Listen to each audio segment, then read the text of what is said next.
Welcome to part 3 of the post-corona adventure ride video. In the last episode, we saw the guys ride some amazing trails. We witnessed some of the bikes taking a rest. And one of us even went for a swim. But in the end, they all made it to camp and enjoyed a refreshing drink and a delicious feast. So sit back, relax, and let's watch more of Dad's filming.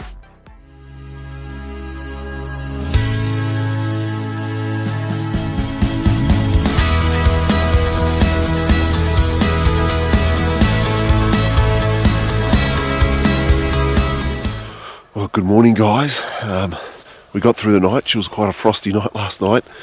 Got down to about -2 maybe.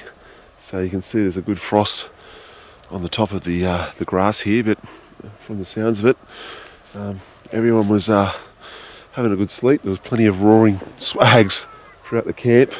So we've got the fire back up. It's about 6 in the morning, 6:30. The sun's not quite over the horizon yet. It's definitely coming up, but it's it's beautiful. Come over here, and Cameron's still sleeping here, and look,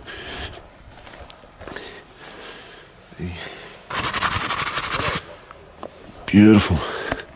So you can see the ice. So we'll go over and see the boys. It looks like it's coffee time, and someone's got something special.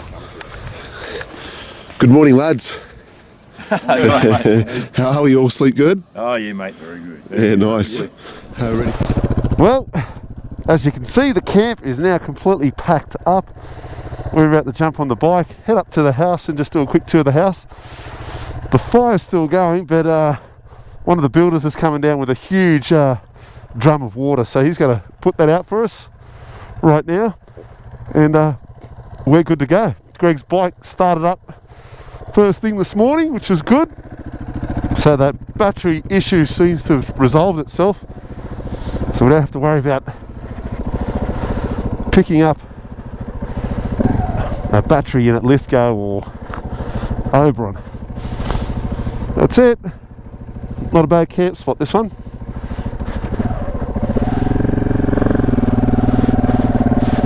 You good, mate?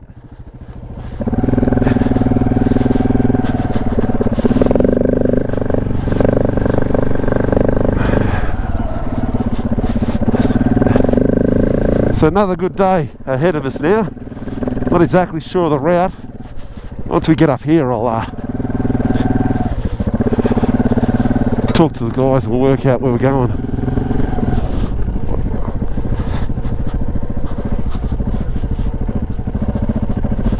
He's good.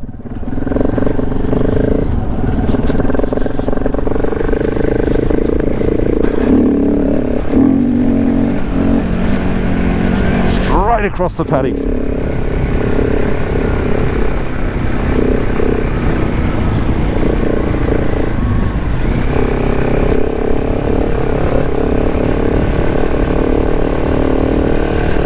Get up the top, and when I crest this little climb here, you'll see the view.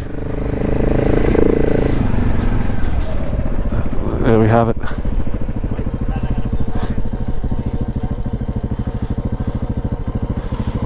Pretty impressive.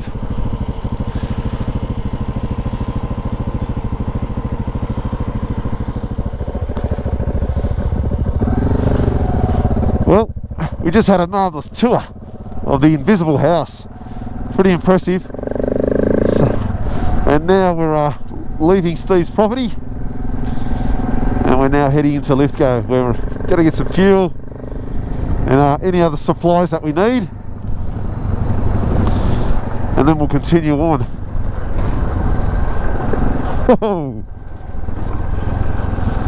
Slippery driveway there. That's where we camped, just over there. And yeah, so it's a fresh morning. We're probably sitting on 10 degrees, I'd say now. It's not too bad. The wind's dived off a bit, and there's a little bit of fog and mist and a bit of cloud cover. It's good to be on the bike with the boys though. Alright, we'll see you guys further on.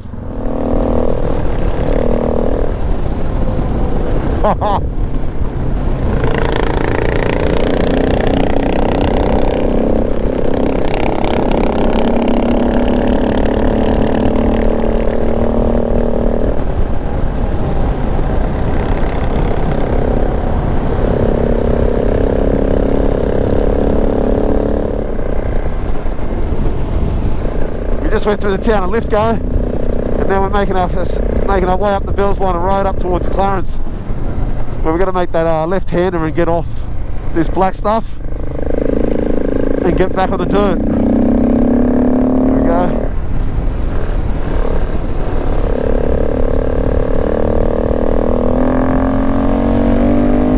We'll get past these cars.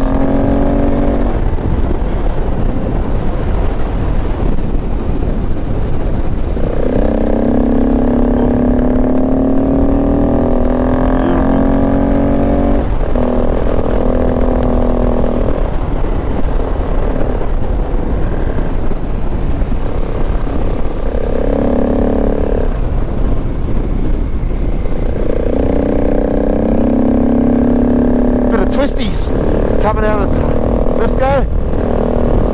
There's the town of Lithgow down on the right there.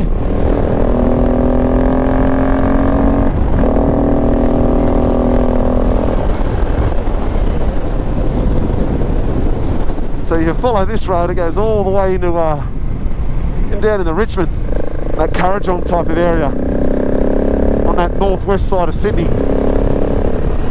And again, like everywhere else, just outside of Sydney, you can see the fires just rip through here again, and the regrowth's just coming back. And when the weather's right, this can be dusted in snow up here.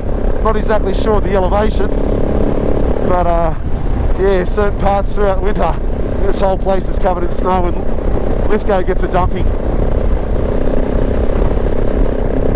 Alright, we've got a little bit further to go up towards Clarence. We'll make the left-hander, we'll see you then. Look at all the cars that are burnt from the fire there. Would have been someone's house or something similar in there.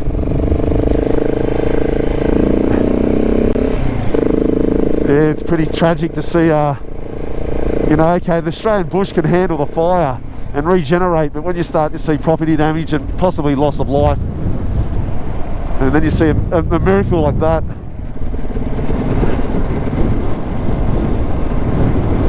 Yeah, you can just see there how that house has survived. So there would have been extensive, you know, water bombing, and all the volunteers around here would have been just working hard to save all these houses. And I take my hat off to them. Fantastic. Anyway, we're still onwards and riding, so I'll see you further on. There's the fire brigade there. So we're back on the dirt now. We made that left at Clarence, and we're up into the Nunes State Forest. Then there's this Nunes fire trail up here, up in the plateau, up nice and high, well maintained road, as you can see. I think a lot of the tracks and roads have been maintained over the year because of the fires, so they've got to maintain them so they can get, you know, access up here to maintain power lines and try and control the fires, and also for recreational use. So we're going to be scooting along here for quite a while and come across some pretty decent views and some decent lookouts.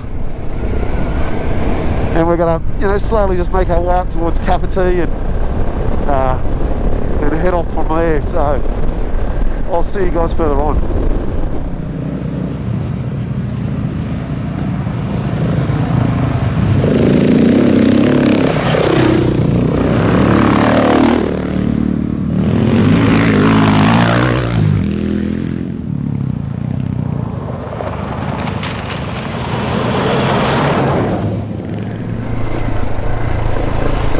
The life of the videographer.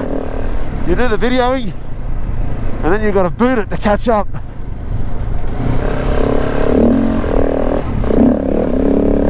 Bit of fun anyway.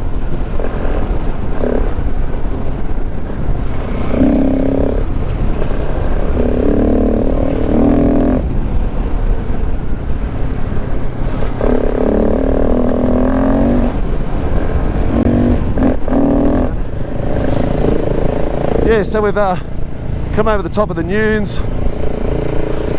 and we're heading down to the Garden of Stone, which is, yeah, really nice, picturesque kind of real rocky kind of outcrop in the bottom of this valley down towards the Walgan Valley there.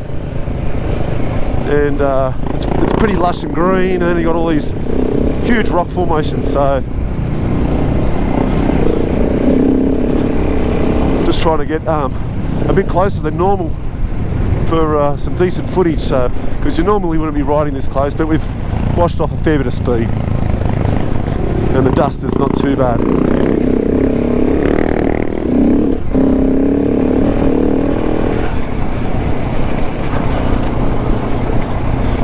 Yeah, so this track, apart from being quite potholed and rutted out, it's really good. We've had a few full drives. It's good to see people are back out and about now, you know, doing some recreational things.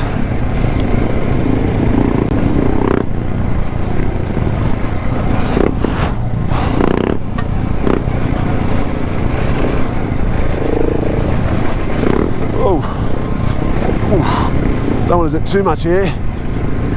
I'd bottom out on this bike with my weight.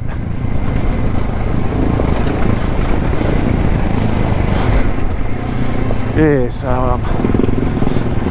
so far, even with the late start, it's always a good day when you're on the motorbike.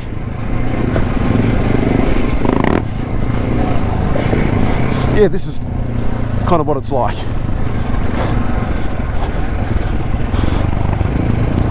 Down here in the Garden of Stone. Pretty impressive.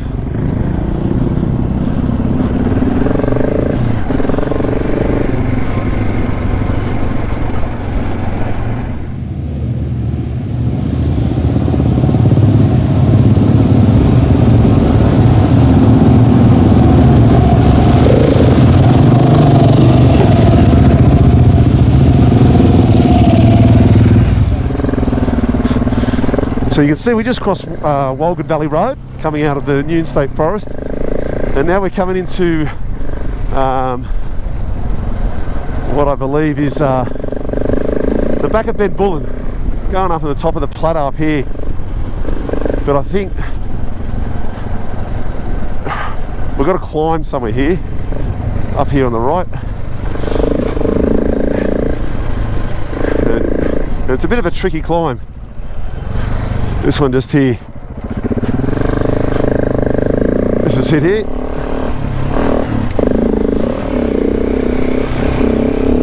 It's not too bad. There's just a section up here where you've got to make a hard right.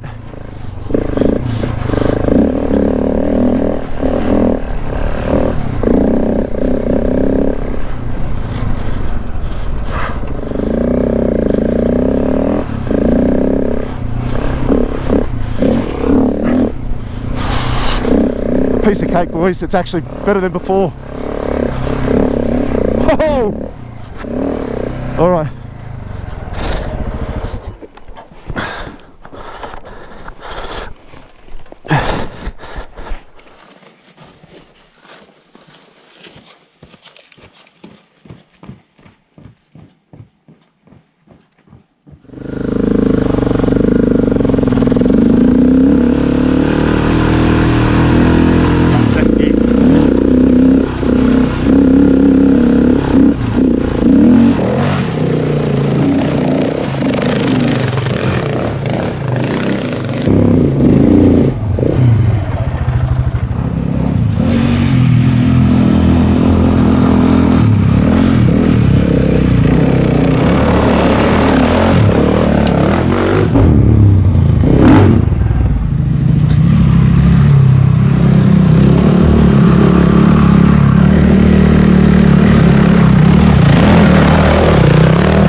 So we just dropped down into this nice valley. We just got rock escarpments and big cliffs on either side. And I'm not exactly sure, you know, Ben Cullen Forest and Ben Bullen over the back, and I'm not exactly sure what this trail is called, but it's yeah, really good, fantastic twin trail, not too bad now. Been graded recently, and there's, what's the time? It's probably early afternoon now, coming on to maybe 1 o'clock or something around that time. We've still got a little bit to go. Yeah, still got a bit of distance to go. On the Moffat's Trail. Oh, stop reading the signs and watch the track. So now we've made a left onto Moffat's Trail. Just changed the GoPro batteries and now I'm playing with everything. Alright, that's good. Yeah, so still continuing that, I guess, more of a westerly direction, northwest. Moffat's Trail now, heading around that Ben Bullen State Forest. Awesome riding, twin wheel. And what's surprising is that we haven't come across any down trees at this stage. Oh, Shannon's going muddy. I'll follow Steve. And Steve's going bush.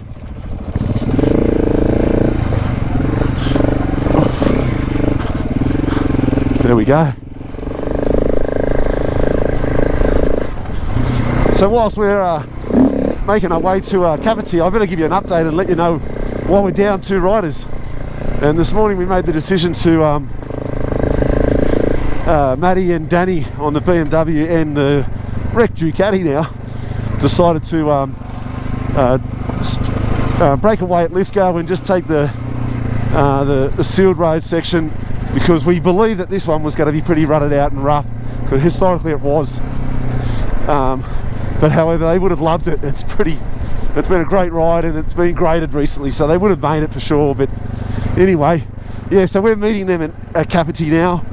They made it on the black top there, and they've probably been there a little while now, because we have done a few things en route, but we're hoping they haven't had to wait too long. Yeah, so we'll regroup there, and the rest of the day should be reasonably non-technical riding, just your kind of your flat open fire trails. We've got to go through Turon, so it'll be interesting to see what kind of condition that's in. But yeah, so that's the update on those two.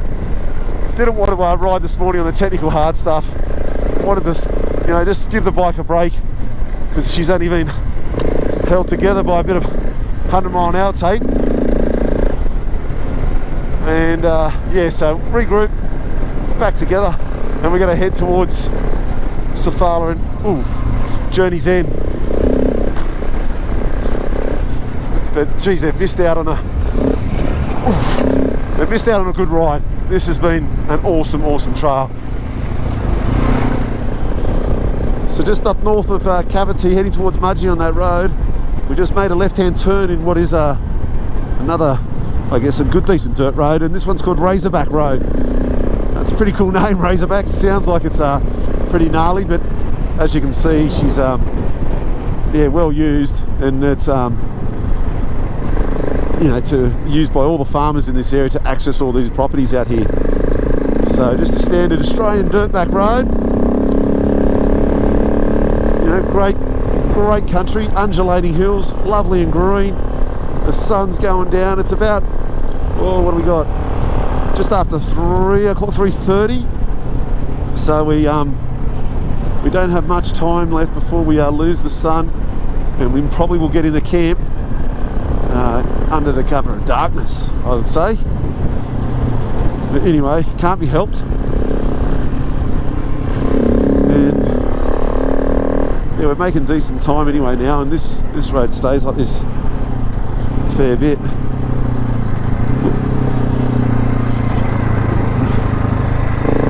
Got a little lefty and a righty.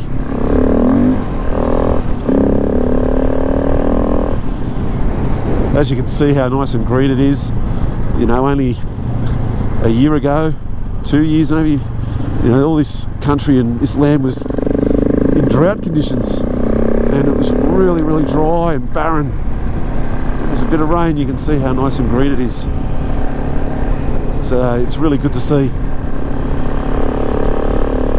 Yeah, so we're all continue on. We're all back together, as you would have seen, and we're making our way down towards Sofala, and then down to our next property and one of the other ownerships where we're staying at a farm there. So happy days, no complaints, loving it. All the llamas. Thanks mate.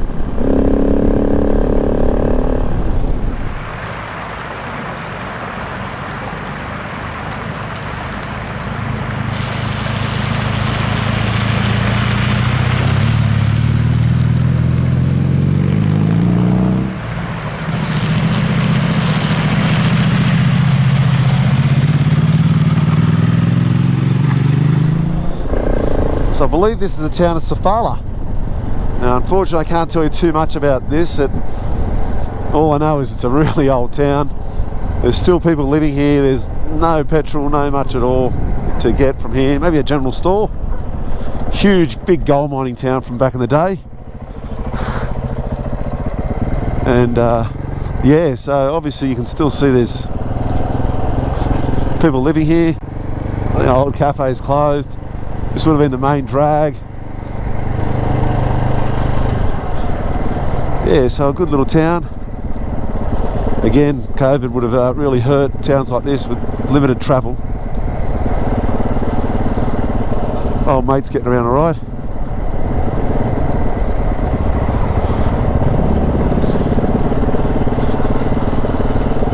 And there we have it. The town of Sofala, and here's all the guys. And an old bridge. Historical structure. That's the Turon River just down there. You would have seen the guys just cross that river. So looks like a bit of an old relics of an old gold mining battering ram, possibly. Cool. Well, we're going to assess what we're going to do, find out the best route to head south towards Journey's End, and keep going from there. How's the rock going, Cam? He's loving it. Look at the guy. Yeah, she's looking a bit dirtier now. You know, she's fantastic road, Razorback Road. We'll give that the thumbs up. Absolutely. Yeah. All right. We'll see you further on. Managed to find ourselves in some late afternoon twisties on a road from Sofala to Helene. Yeah, it's really, really good. It's just cutting lefts and rights. And there's a couple of 25s and 45 km/h bends, which always make it fun.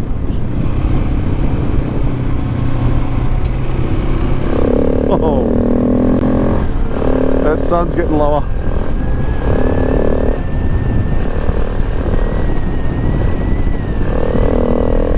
Such a versatile bike, these 690s and the 701, and I guess the DR 650. You know, you can take them on some pretty rough trails, you know, and work them hard over some rocky terrain and cross rivers. Great fuel carrying capacity. And then you can get them on a road like this, and you can screw it on, and you can have some fun in the twisties, even with a set of knobbies on the rear. I've got those Motos Tractionator Desert HT. They're pretty worn out. They're on their last legs. This will be their last ride. But, you know, I'm not hooking in nuts, but just at a point where you're going a bit quicker than average and just having a bit of fun, you know. Hello, mate. So, yeah. Well, here we go. Looks like the boys are here. We're going to make this left-hander and head down to Turundale. And here's the guys. All right. I'll see you further on.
Wow.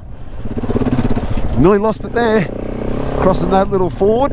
Oh, it's green and slippery. The front end went. I think it was on camera too. Because I was about to say, that road back there was one of the best dirt roads I've ever ridden on, because it was graded yesterday. You could still see the grader marks and the tyre marks on the road. Just beautiful. Hardly a pothole or bump in it. Full credit to the guys working that grader. Did a great job. Oh shit. And now we've got the Macquarie River just on our left, which is kind of snaking its way west there. And there's an iconic track that we're going to do tomorrow, and that is the bridle track. That kind of snakes its way along the Macquarie River there. That one, the bridle track. Greg and I got a photo of that with my 1190 when I was here last. So I'm going to do the same now with the 690. Going down. It's been a real good day. Now this farm brings back a lot of memories for myself, Steve, Matt and Greg, Cameron, as both the families, my family, their family, spent a lot of time up here. Many a weekends, many an Easter. And here we go, Journey's End was spent just here. And this is pretty much where I learned to ride a motorboat, just here. Me and my brothers and all my cousins would cut just thousands of laps of just this little paddock in front of us, just a little triangle here. Do a jump off the dam there. I'm talking about, thousands and thousands when we're only young too. Just brings so many memories back. Look at this, wow. The house doesn't look too bad. Oh, Peter, and Sue and the girls.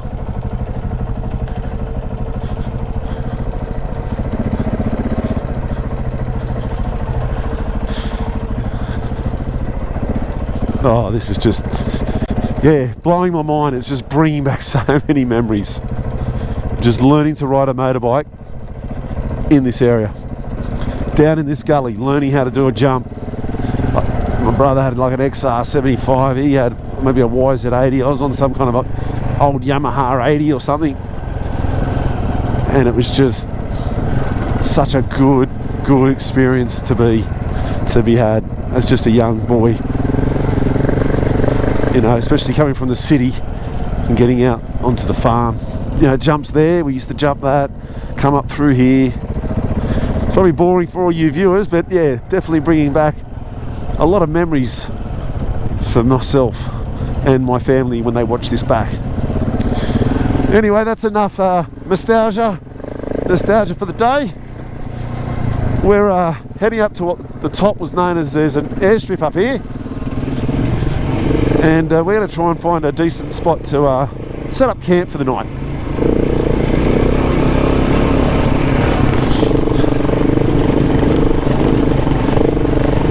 It's kind of surreal. I would have ridden up this dirt trail 35, 40 years ago for the first time on a little Yamaha 80 3-speed. And here I am, riding up here with the same people and a few extras on the Kato, on the 690.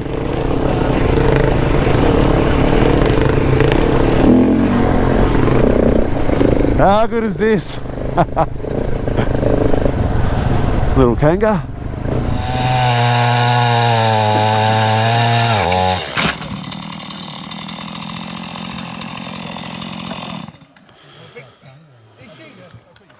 I'll get Trumbull to come over with you.